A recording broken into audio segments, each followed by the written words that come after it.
Hey, Eli here. Today I have the R5 Mark II. Showed up yesterday. I'm pretty excited. This is one of those purchases that I didn't question purchasing. I woke up at 3 a.m. in Arizona and I ordered three of them. Two showed up. I canceled the third order because I only need two. I just wanted to make sure that I was able to get them. Ordered two from B&H, one from Autorama. The B&H ones shipped first.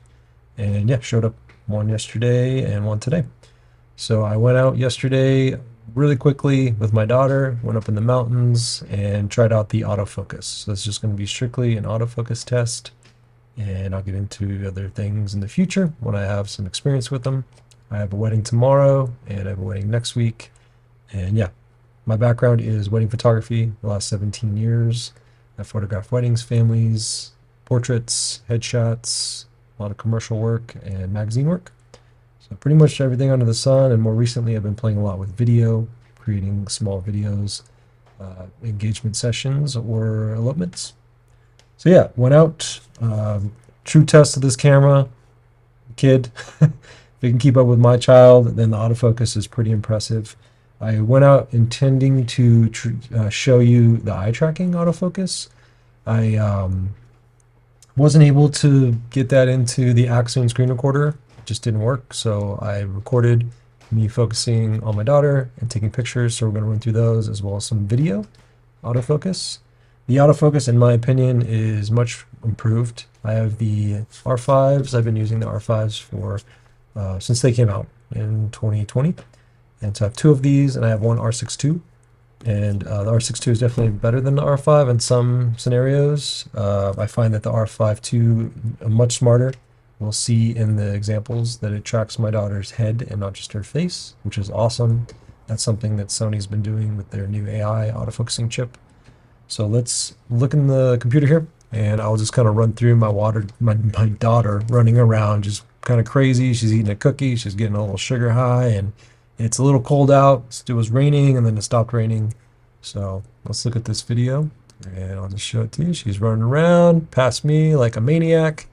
And you can just see it's holding focus on her eyes and her head, tracking her just great. So she's running around, and then I switched over to video. Okay, ready, right?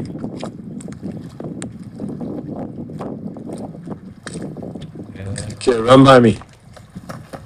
She goes. Just being crazy. It's tracking her pretty well.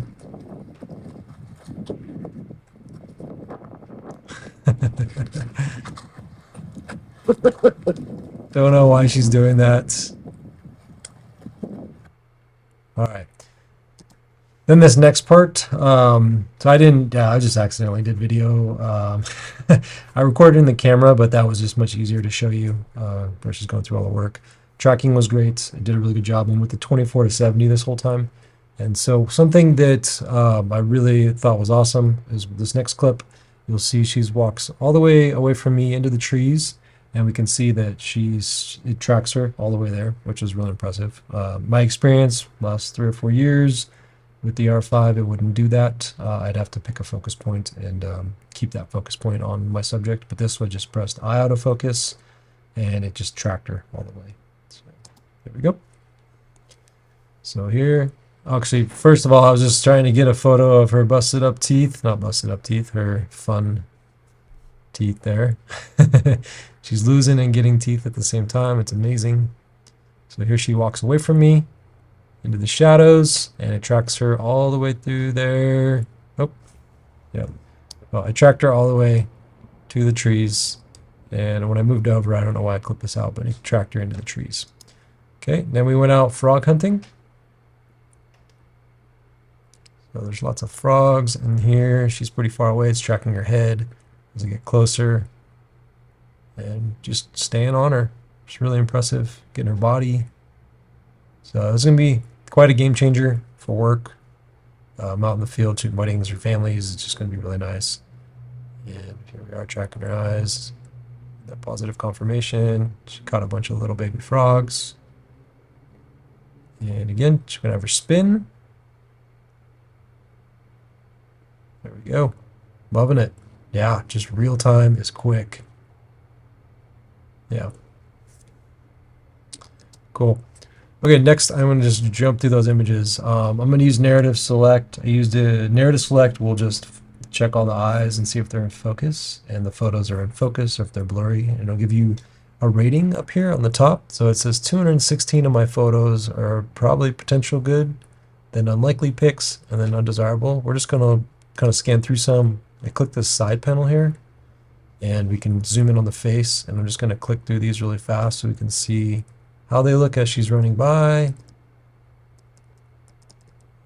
And there. And I was just on the slowest shutter, or frames per second. I could have cranked this up to like 30 if I wanted to, but don't recommend that. And then here she is. These are nice and sharp. And as she walks away, oh, right there is good. Zoom in. Pretty good. Zoom out. And then as she ran over here, I did continue to track her. The trees.